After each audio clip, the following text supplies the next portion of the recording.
Okay. So tonight we're in our third class of this series. So we started with an introduction to kind of the art of biblical words, and then last week we looked at heaven and earth. And for tonight, read 1 Kings chapter 6, chapter 9, and chapter 11 to get us ready for moving even further into that discussion where we began talking about heaven and earth. And now we're going to start talking about temple. And we kind of have to understand heaven and earth a little bit, because the whole concept of temple is also built off of the understanding of heaven and earth, which is what makes the stories in Genesis so important. And we will see why in a little bit here. But first, I wanted to share a little bit about the word temple. So whenever you see the word temple in your Bible, there might be multiple Hebrew words behind that word temple. Sometimes it's the word sanctuary that's translated to in English. Sometimes it's translated as house. And that's because there are different Hebrew words that are being used. So you have in 1 Kings chapter 6, verse 3. That was one of the pieces that we read. So if you want to turn to that. So 1 Kings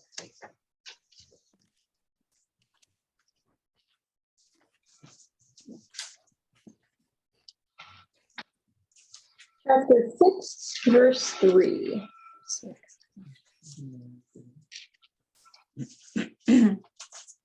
And if people with different translations would like to read that verse.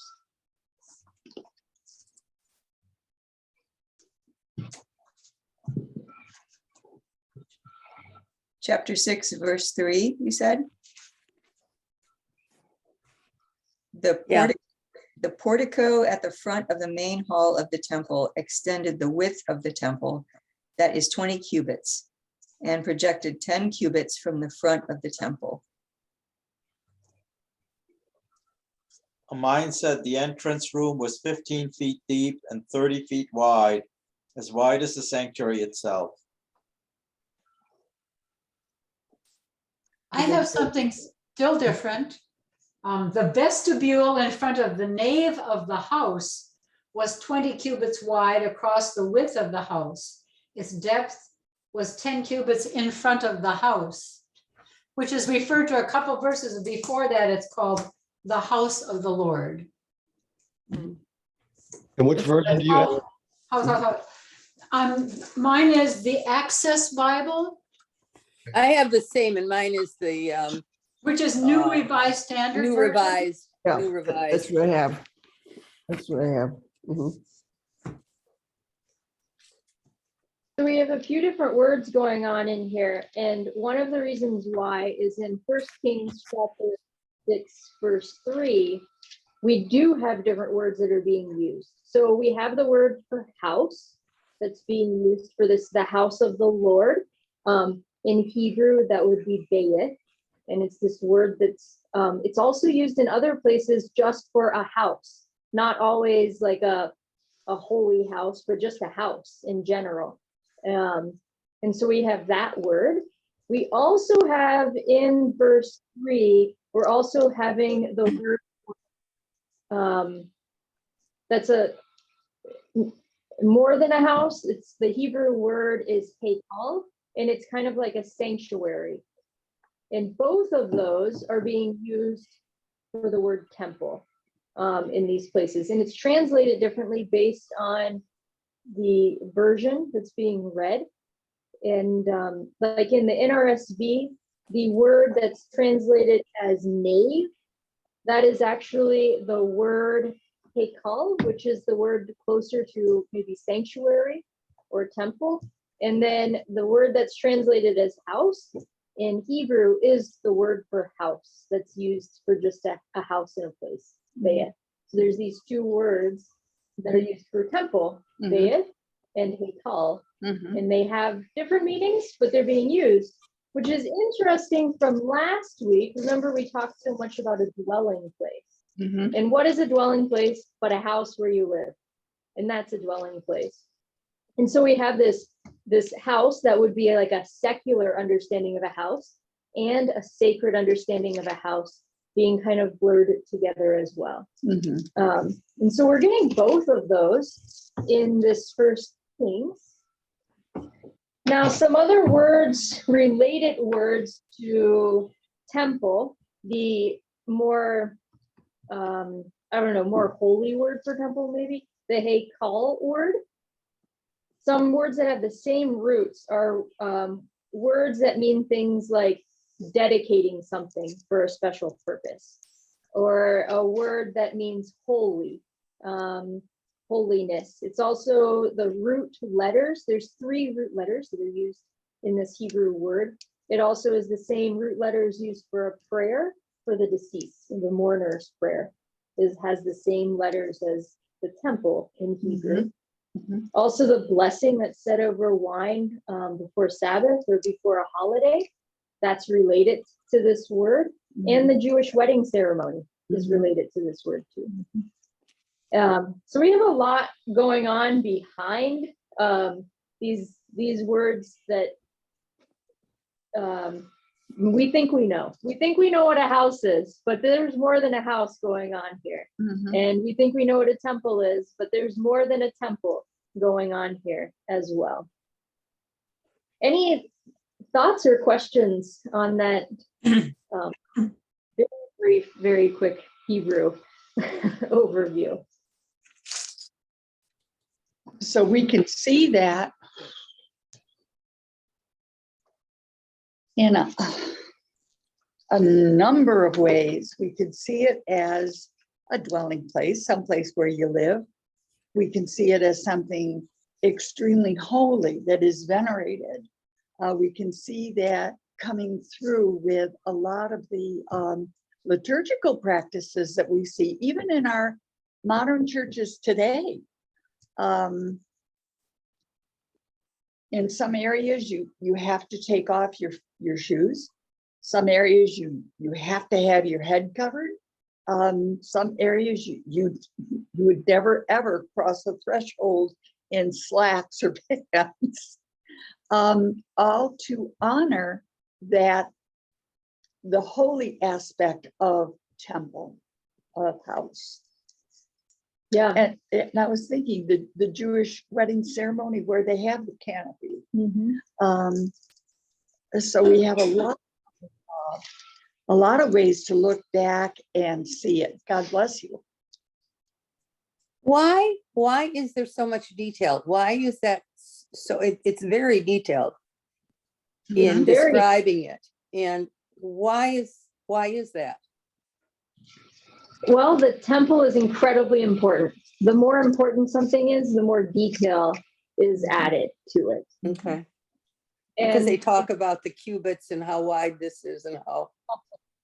yeah, so part of the Bible story, like another piece of the major themes of the Bible story is following the temples. So if we, like last time we talked about where is God dwelling, but that's such an important part of the story of figuring out, is God dwelling only in the Garden of Eden? Is God dwelling only in a tent? Is God dwelling, and then moving towards God dwelling with us and within us as the story goes through the Bible. But the temples are a part of that, because the temple is, you've got the Ark of the Covenant, which had a seat on it for God. And so it would be carried, and that's where God was dwelling. And now we're getting this temple, which becomes a long-term place where God will dwell. And this is the first temple, and it's incredibly important as it's being described. So this would have been, as far as religiously, the most important thing that King Solomon is doing, is building this temple. Can you imagine what this thing must have actually looked like when they get into the construction of the cedar, and that it was placed so precisely that it wasn't, it was attached very, very specifically, covered in gold, and it was massive. I mean, we are not talking about Kirkwood Mall here, we are talking massive, Mhm. massive. And the different levels I thought were really important. Well, that the Holy of Holies wasn't for everybody. Right. Yeah, so you'd have varying degrees, and this is another important piece in the Bible, especially the Old Testament, is an understanding of holiness.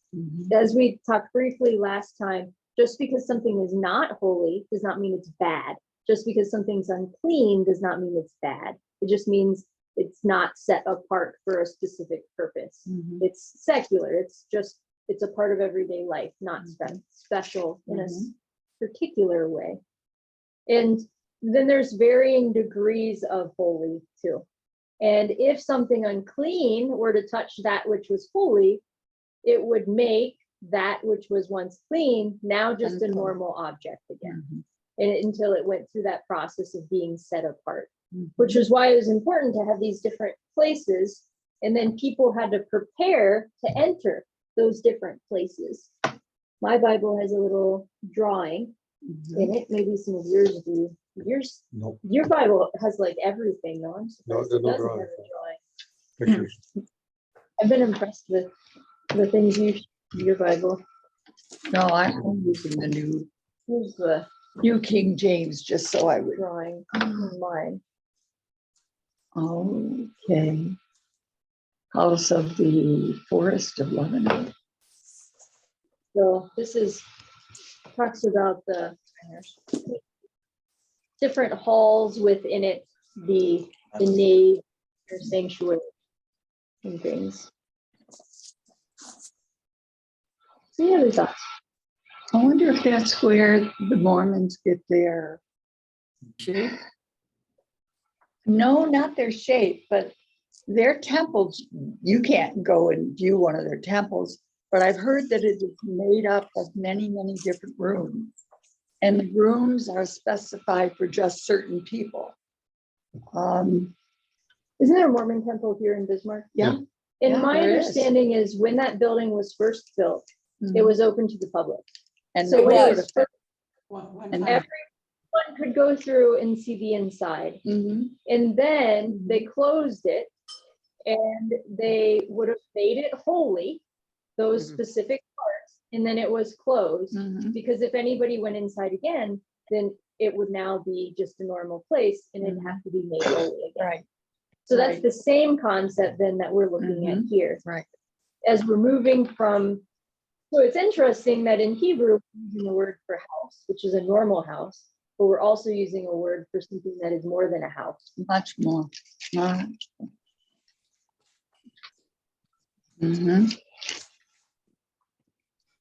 So let's jump into, I've got a video from the Bible Project. This one is pretty short, it's less than 5 minutes. Oh, Okay. And I'll share my screen here. So this is on temple.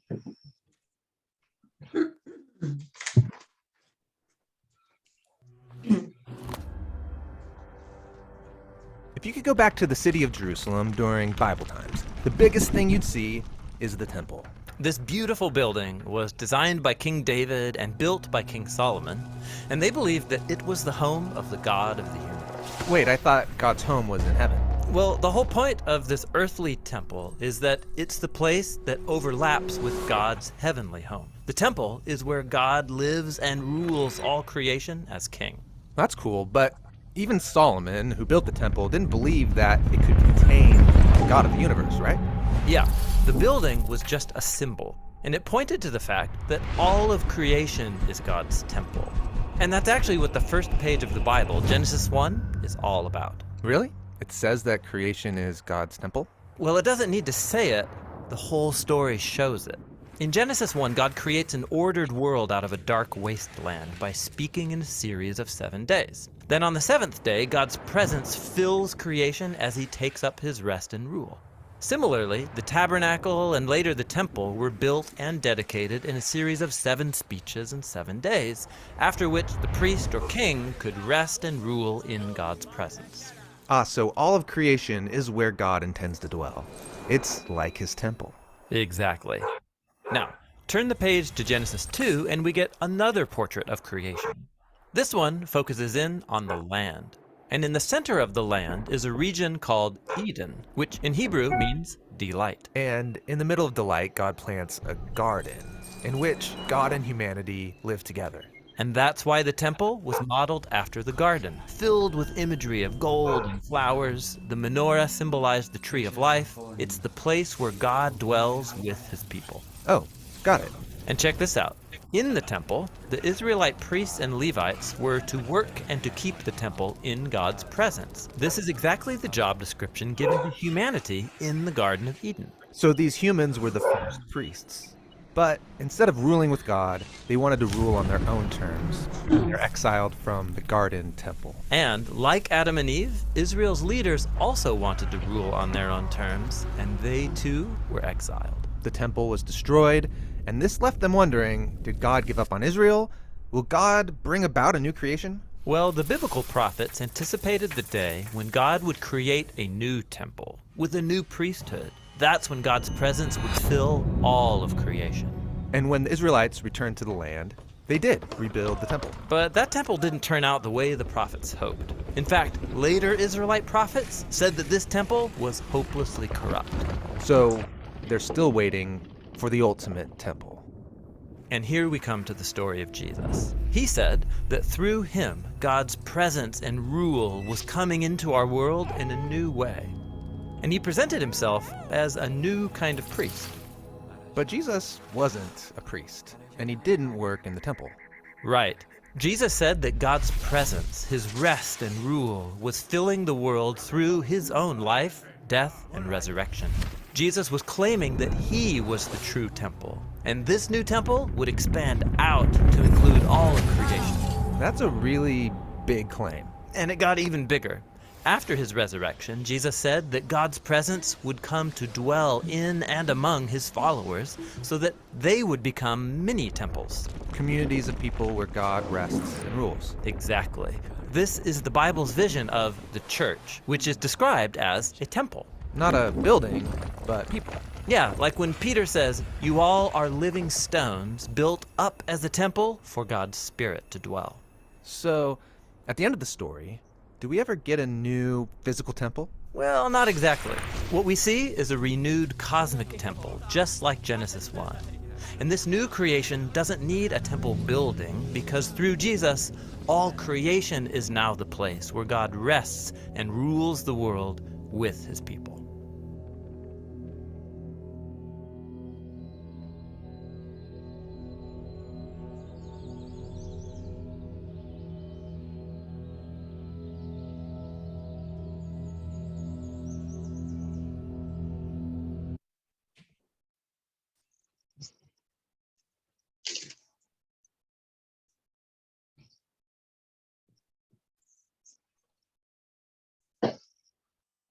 So we have that's showing the temple and how it's related with Genesis. Any pieces from that pulled out that you didn't know or that were particularly interesting?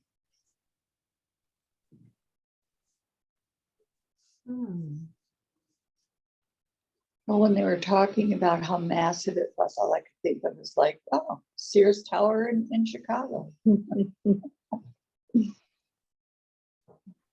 Did any of you ever stepped out on the glass so you can look down? My husband said he went all the way up, but he had his back against the wall for about 20 minutes before he could even open his eyes.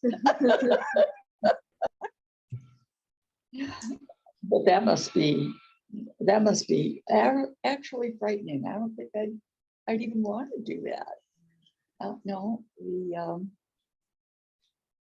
The building in New York. What is it? The Eiffel Tower? No, that's France. Yeah, Empire State Building? I've been up there. I've been up there. I felt safe up there, even as a kid. So let's turn to Genesis So we're going to flip between kind of Genesis and First Kings tonight. So let's look at Genesis 1:1. Just to have it in front of us.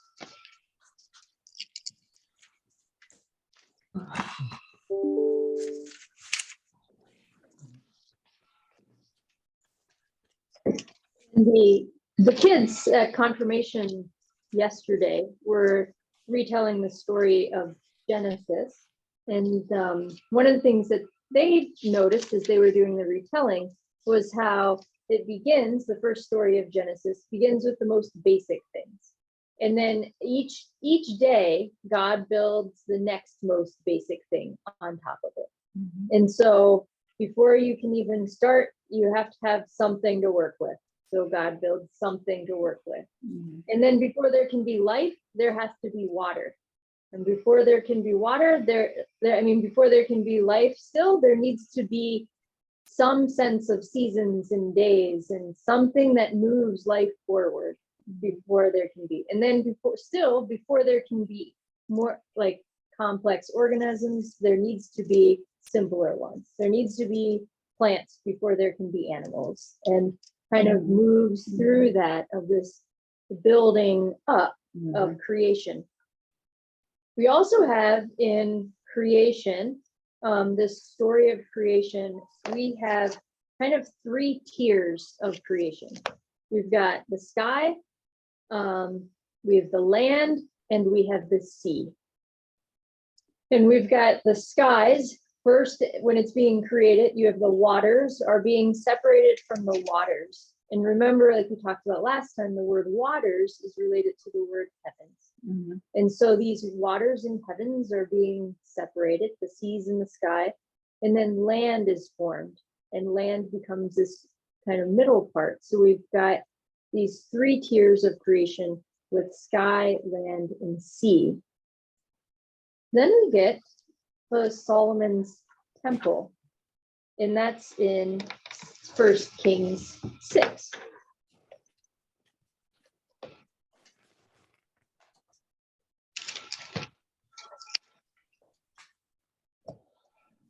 In 1 Kings 6, after we get the details of exactly how large this is, we hear about that there are again 3 tiers of Solomon's temple.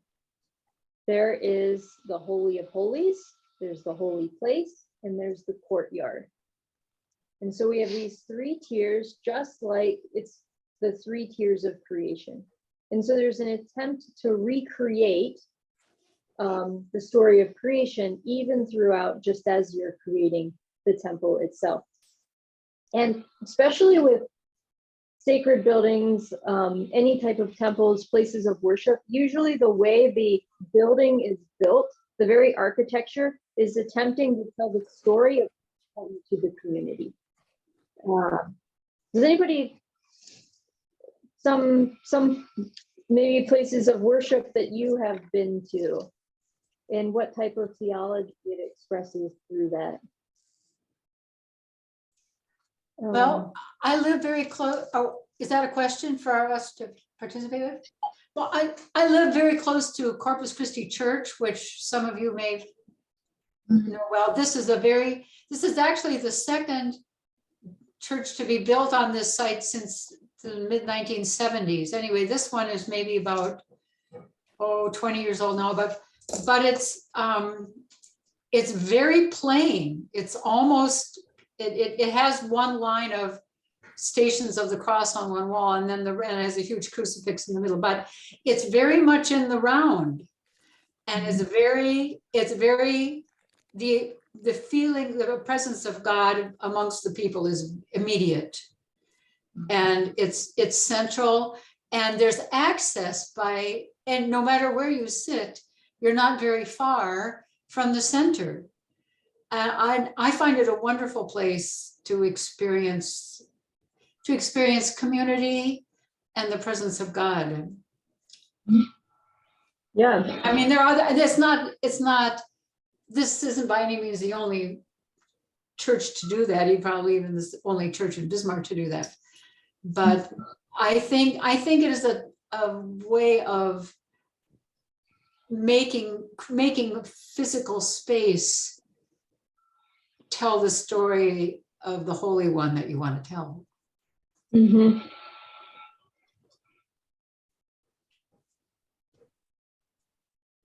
Stained glass windows are another way. Mhm. Early on, not everyone was necessarily literate, or they were literate, but they didn't understand Latin. And so they would go to the services and maybe weren't understanding. So then there would be the pictures of the stories in the stained glass along the sides, telling those stories and expressing that to people. And what stories people put in those stained glass windows would say something about what was important to that particular faith community. One of the most ironic ones is there's a chapel at Lancaster Theological Seminary in Pennsylvania, and it has Zwingli in it. It's got the reformers because it's an old, like a German Reformed history, so it has the reformers. And Zwingli was known to he's standing there with a sword in the stained glass window, and because he was known to go around and he'd take his sword and knock out the stained glass. So it's funny that they have him in a stained glass window because he did not believe in like images put in places. But the Russian Orthodox, their icons are really very impressive as well. Even the way some old cathedrals are built so that it draws your eyes up, because it's meant to like get you pulled up and to feel as if you're in a grand holy space. You watched the Queen's funeral and they went down, that definitely just brought you right up there. Yeah. I can remember the church that I went to as a child. I just loved that church. It had a bunch of stairs. You had to mount the stairs. Then, of course, there would be, it wasn't exactly a foyer, but it was definitely an antechamber before you got into the sanctuary. And once you got into the sanctuary, there also was the level on which people sat, but there were also a couple steps to the altar area. And there, of course, was a spiral staircase with so when the sermon was read, it was read from definitely on high. But it also had Stations of the Cross that were works of art. I mean, they were just incredibly beautiful. I mean, they depicted something that was not actually beautiful, but they were very impressive. Very impressive. Even the way the paint is done in a building sometimes. Yes. So Yes. the church that I grew up going to had the ceilings were a lighter white and the walls were a little more of like a dirty white a little bit. But it wasn't, though the ceiling, the color on the ceiling actually came slightly down the walls. And the reasoning was that it's God's presence comes down in the midst of life itself. If the holy places, the sacred places come down into the secular places as well. So even now we've got our buildings say things about our theology, even intentionally or unintentionally. Sometimes I don't know that people are quite as intentional as they were when it took 100, 200 years to build a cathedral. But even if a church has windows or not, says something about their theology.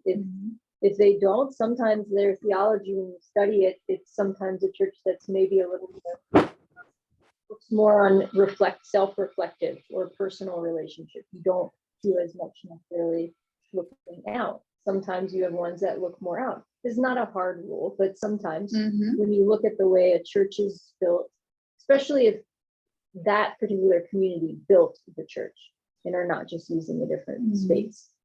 Sort of like the Amistad Chapel, the old. Where it's built like a ship. Yep. Remembering that story of the Amistad. So they're doing this.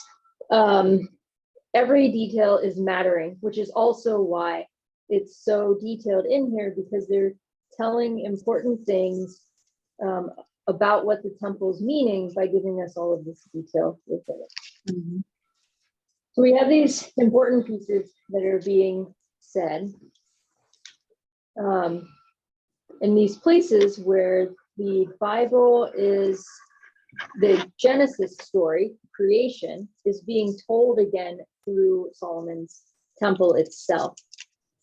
And it's also important that the amount of time that it takes, as they pointed out, that it was a 7-year period, that it was, we were doing things that matched, again, would match what was being done in Genesis.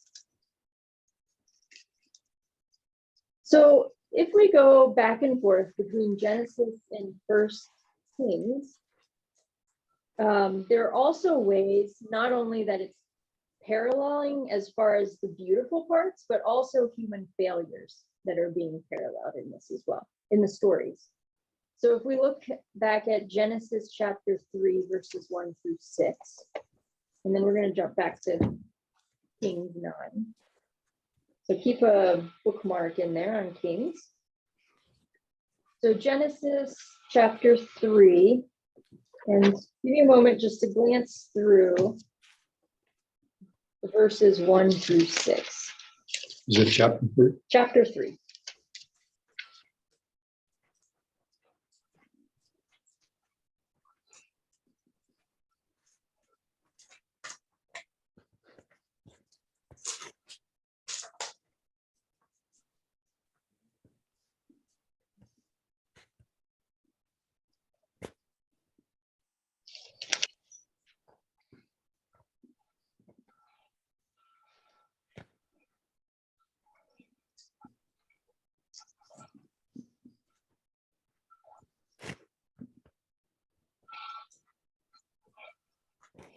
How much? Read how much? 1 through 6 Okay.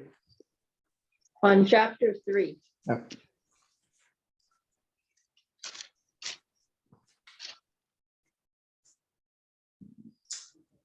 Mhm.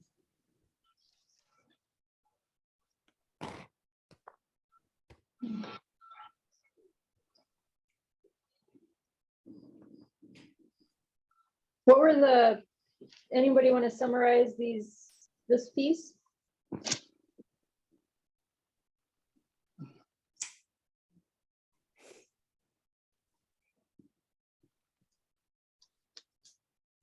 Well, the tree of knowledge was right in the middle of the garden, as is the Holy of Holies in the middle of the temple. Yeah. Yep.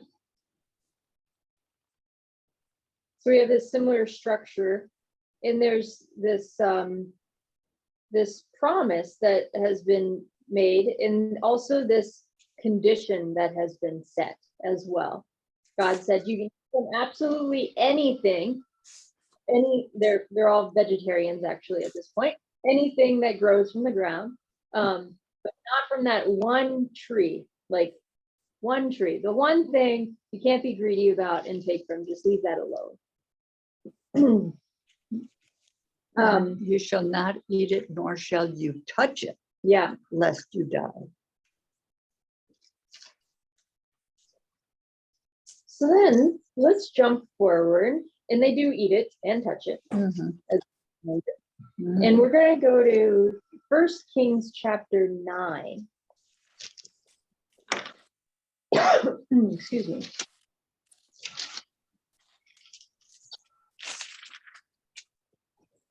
And chapter 9 begins with Solomon has finished building the temple. And then starting in verse 5. Then I will establish your royal throne over Israel forever, as I promised your father David, saying, there shall not fail you a successor on the throne of Israel. Here is another promise, like that made in Genesis. You will be given everything that you need, everything you're asking for. But it goes on in 6. If you turn aside from following me, you or your children, and do not keep my commandments and my statutes that I have set before you, but go and serve other gods and worship them. Then I will cut Israel off from the land that I have given them. In the house that I have consecrated for my name, I will cast out of my sight. This verse 7 is particularly interesting in the ways that it echoes back to Genesis, because we have, I will cut Israel off from the land. Hearing that, it should bring to mind that remembering in Genesis, Adam and Eve being cut off from the very land that has been given. It Yep. seems though God has made man in a way that he is not able to do the things that is wanted.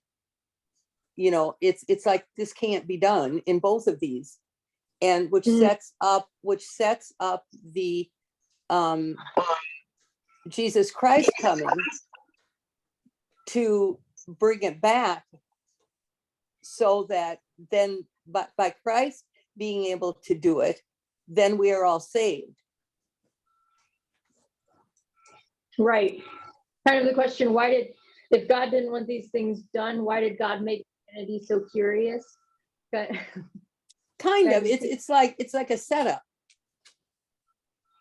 We You were know. given Bill. I mean, these are very specific instructions to Solomon, and look at what Solomon himself does subsequently. But see, I don't think that's the point. I think the point is that we are not able to do this. You know, no, we sin. We are not able to not sin. The only person that does not sin is Jesus Christ, and then he dies and he saves us through his death.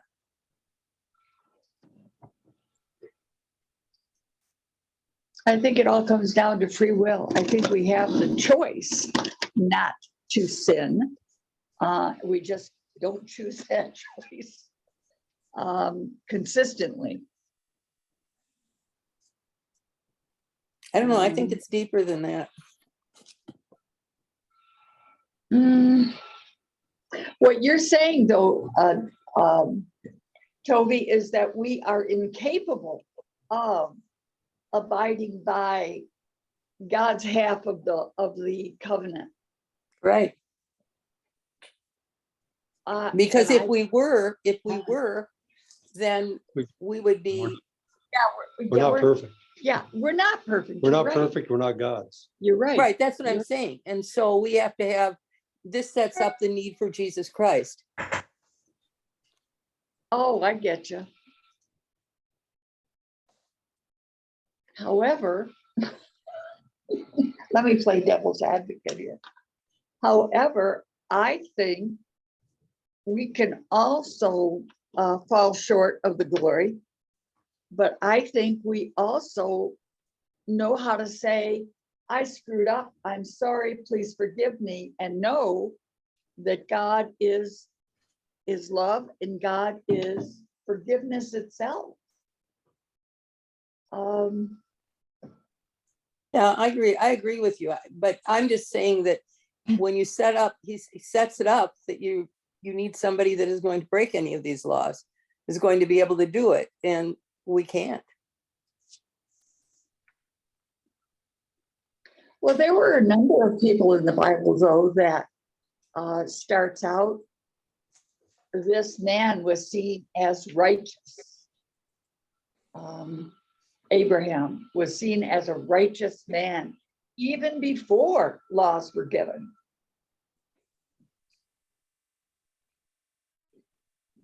I mean, wherever it says once the laws were given, then we were aware of sin because we knew what we weren't supposed to do and did it anyway.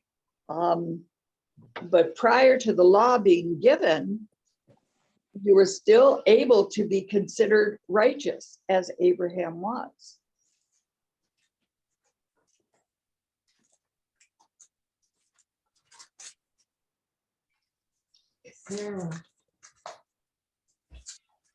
we also look at it through the eyes of knowing the story of the New Testament. And Mhm. so we can't help but draw some parallels Parallels. with that Yep. as we read the Old Testament as well. Mhm. Mhm. So I think not knowing the story of the New Testament, these scriptures are heard a little different than knowing the stories of the New Testament. Absolutely. So like And these people that are living it don't know that the New Testament is going to happen. right, Yeah, that's true. which is why you have the prophets. Right. And what is about the prophets? Because the prophets are the ones who give warning and say, look, this is what you're doing. Not only is it against God's laws, but like these are the consequences that follow when you continue doing this. And it's not just the consequences as far as God's going to be mad at you and you're going to lose these things, Mhm. but it's actually if you go to war, then people will die type consequences. If you don't care for the hungry, you will have hungry people in your midst. If you don't, if you are mean to people, like that's going to hurt your whole society. Mhm. So there's the natural consequences that would be following with it. And people being people, many of the prophets were told, get out of Dodge. We don't want to hear it. Yes. Yep.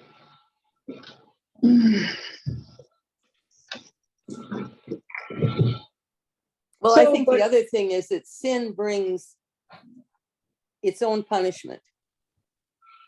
You know, we're going to sin, but it brings its own punishment. We get hurt by it when we make those mistakes. And that I think that in this, God is saying, this is the way that if you live this way, you will be happier than if you sin.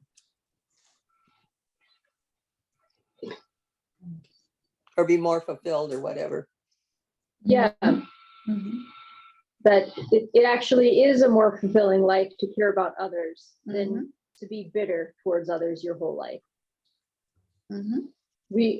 Although with free will, we might choose to just be bitter.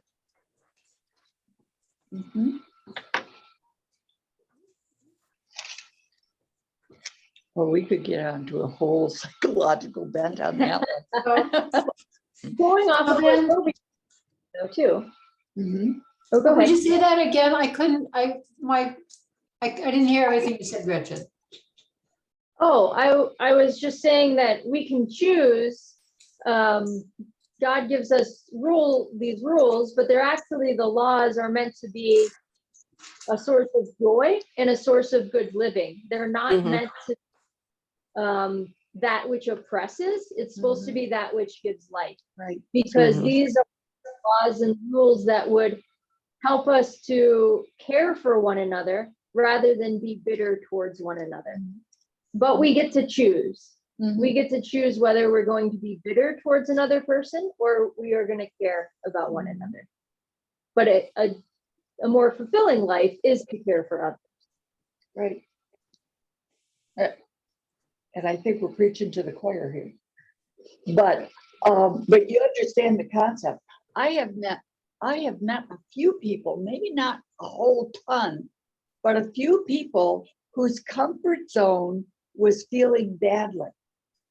Was looking at the negative constantly. And I think it was a defense mechanism so that if they really ever participated in joy, the joy of giving, it felt uncomfortable for them. I don't know how else to put that. That they looked on the sour side of life because maybe if they hoped or they worked for anything more joyful, they'd be disappointed or they'd get hurt somehow. So it was just easier to stay down. You know what I mean? Camille, I Everybody's don't know what's behind it, but I have a neighbor out here at the farm who is negative about absolutely everything.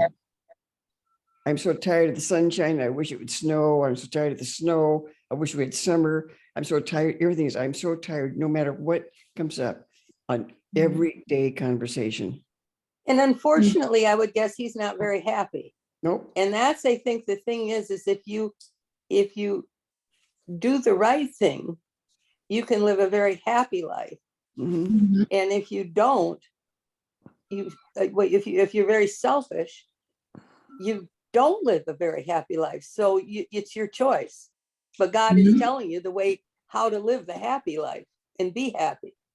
Thinking about her and others like her are just missing so much because everything is dark, everything's black in their book, you know, and get a life.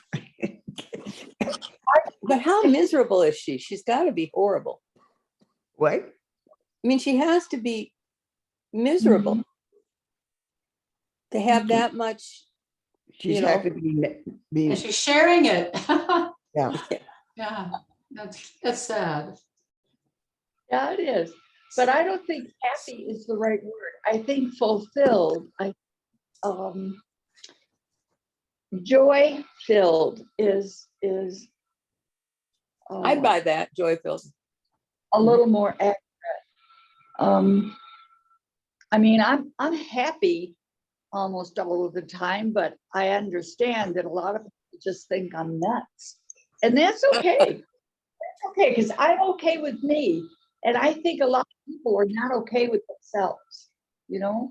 They don't look at themselves as this temple, as something that is special, that is capable of giving as well as receiving, or you know, just looking at the world as either what can it do for me or what has it done to me, you know. I think we need to take this message of temple, of sacredness, of holiness, and internalize it. Not that it should puff us up and make us conceited, but to enjoy our life in Christ. Enjoy our lives by living the lessons that Jesus taught. Yes. You know, have I gone far enough afield? No, we're right on, actually. Okay.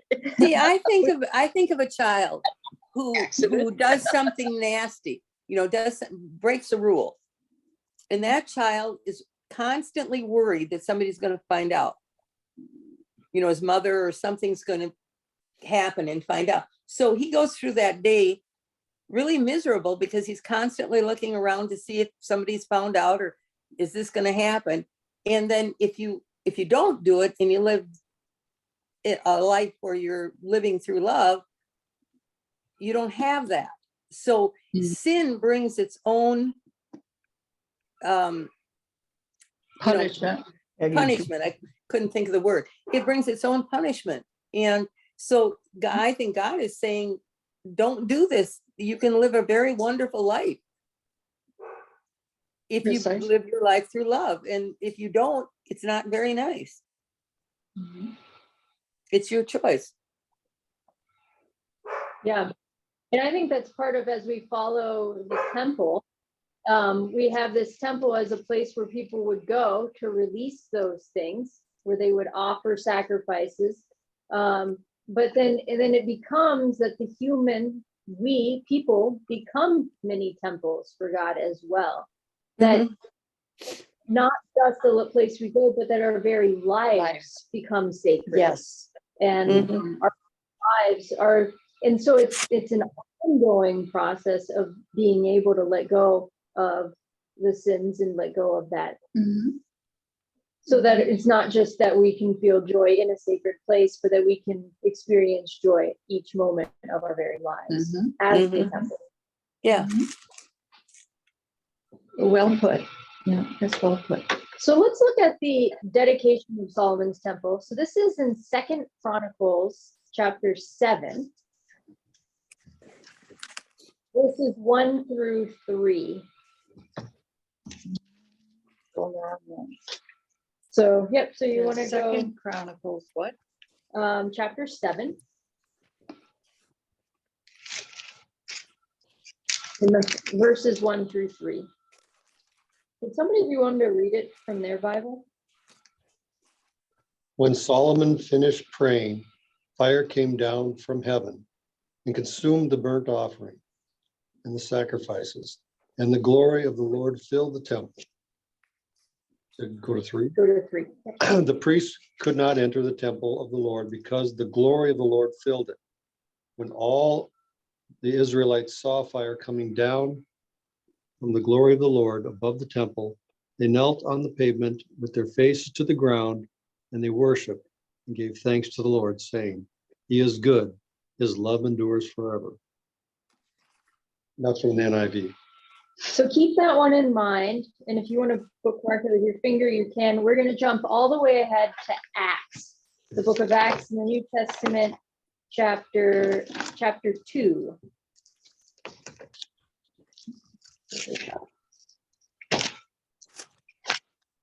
What chapter? 2?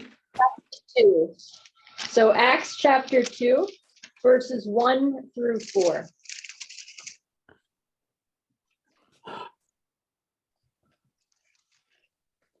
Somebody'd be willing to read that one. Acts chapter 2, verses 1 through 4. When the day of Pentecost came, all the believers were gathered together in one place. Suddenly there was a noise from the sky, which sounded like a strong wind blowing, and it filled the whole house where they were sitting. Then they saw what looked like tongues of fire, which spread out and touched each person there. They were all filled with the Holy Spirit and began to talk in other languages as the Spirit enabled them to speak. Thank you. What are some observations you make between this dedication of Solomon's temple in 2 Chronicles and the day of Pentecost, the dedication of these mini human temples in Acts chapter 2? Well, you definitely have the flames coming down. Yeah. However, in the temple, they couldn't get near it. And during Pentecost, of course, it settled upon each and every one of them. It became, I think, more personal. Mm-hmm.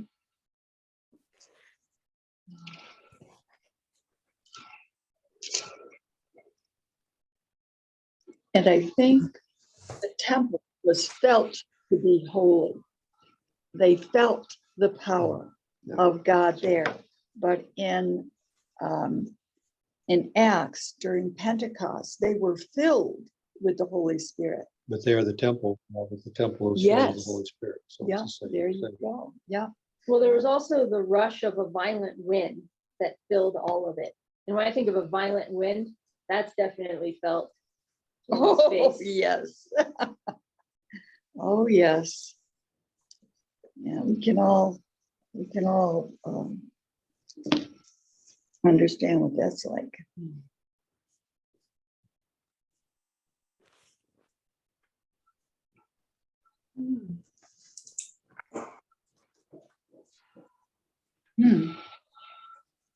Have any of you ever gone to a service where the people were speaking in tongues? Yes. I've heard it once or twice.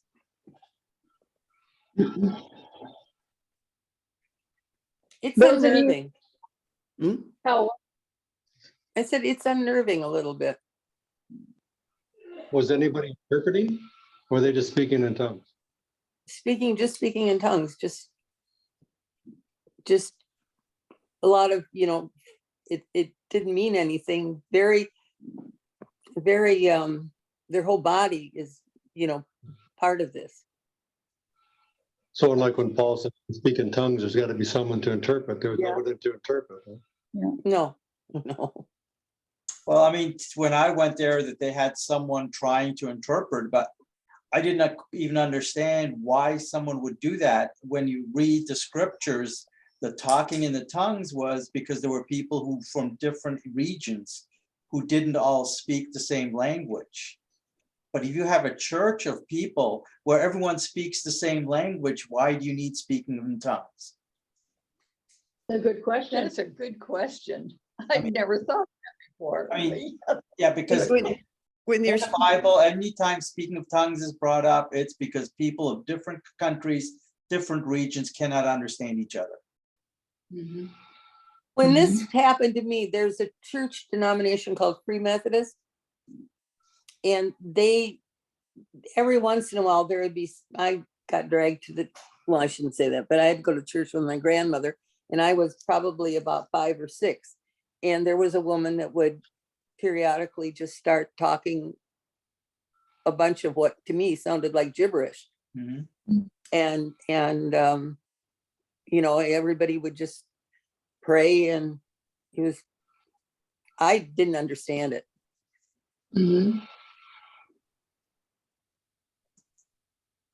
Same here. I didn't understand it either.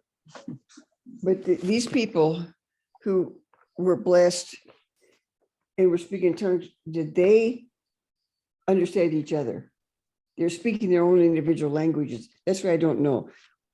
Or did they, even though if we're all, how many of us are sitting here, if we all spoke a different language, would we understand each other's meaning?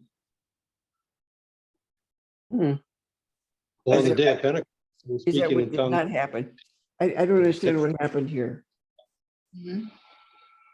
Well, the day of Pentecost, they were speaking in tongues, but there's people from all over the Mediterranean who already spoke different languages. And they're Right. saying, speaking our language. And they're Galileans. Why would they know our language? Yeah, I think to me, it talks about them, people speaking, but everyone understanding it in their own language. That's what I thought, but what do I know?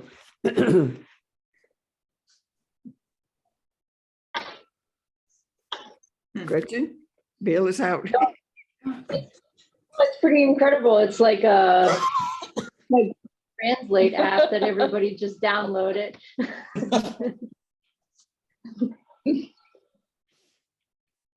That's a good point, though, about the speaking in tongues. In the Bible, it really is because there's people so that others can understand. It's not to cause confusion. It's so that everyone present can understand. Because another thing that happens in the Bible is that these promises that are made earlier on are then expanded bit by bit so that it eventually includes all people. And so it would be important that in the act of Pentecost, that it was a message that could be understood by all people, because it was a message for all people, not just people who spoke a certain language or came from a particular culture. I think that's one of the great gifts of being able to, of being belonging to a tradition that fosters being able to read and has freedom to discuss and share ideas, because the God revealed in the Bible wants us to understand. We don't have to turn off our minds to have genuine worship. It's a great gift that we can use our minds. That's you know, not all the time. And look around in the world, there's so much in secular life. Many people are not free to use their minds. It's a fine thing that we can. I thought it was really neat. I mean, I never would have found these parallels on my own. So thank you, Gretchen, for revealing some of them, and that's got me keen. I imagine we'll see some more of that as we go on with our studies. Yes, and one more just to bring us full circle to the house. We're going to jump forward to Ephesians Chapter 2. This is the last 2 verses. It's Ephesians, and I'll just go ahead and read it. Ephesians Chapter 2, verses 19 to 22. So then you are no longer strangers and aliens, but you are citizens with the saints and also members of the household of God, built upon the foundation of the apostles and prophets, with Christ Jesus himself as the cornerstone. In him, the whole structure is joined together and grows into a holy temple in the Lord, in whom you also are built together spiritually into a dwelling place for God. Oh, that is lovely. That Ooh. does Wraps it all that. up. It Cool. wraps Thank you. wraps up this class. I like that. I like that. We've got all of us as both a household and And a the temple temple. and a dwelling place for God. That is beautiful. That is beautiful. Some of the ingeniousness of the early church in the ways they would bring pieces together. Yeah, that's really cool. So for next week, we're going to talk about next week, look more at temple and creation a little bit, and see, kind of dive a little deeper into that. We'll see where we get in that, and we might move further than that, but we'll see. But so for your homework, if you want to review Genesis again with these new pieces in mind that you've learned, so Genesis from chapter 1 through chapter 2, verse 3. So I know you've already read it, but after hearing these other parts, you might read it differently this next time. 2 through 4. Chapter 1 through 2, verse 3. So chapter 1 to chapter 2, verse 3. And take a look at Exodus chapter 40 and 1 Kings chapter 8. Okay. What was Exodus? Exodus chapter 40. Okay. I can put it in the chat too. Must let them get you done. Okay. That sounds good.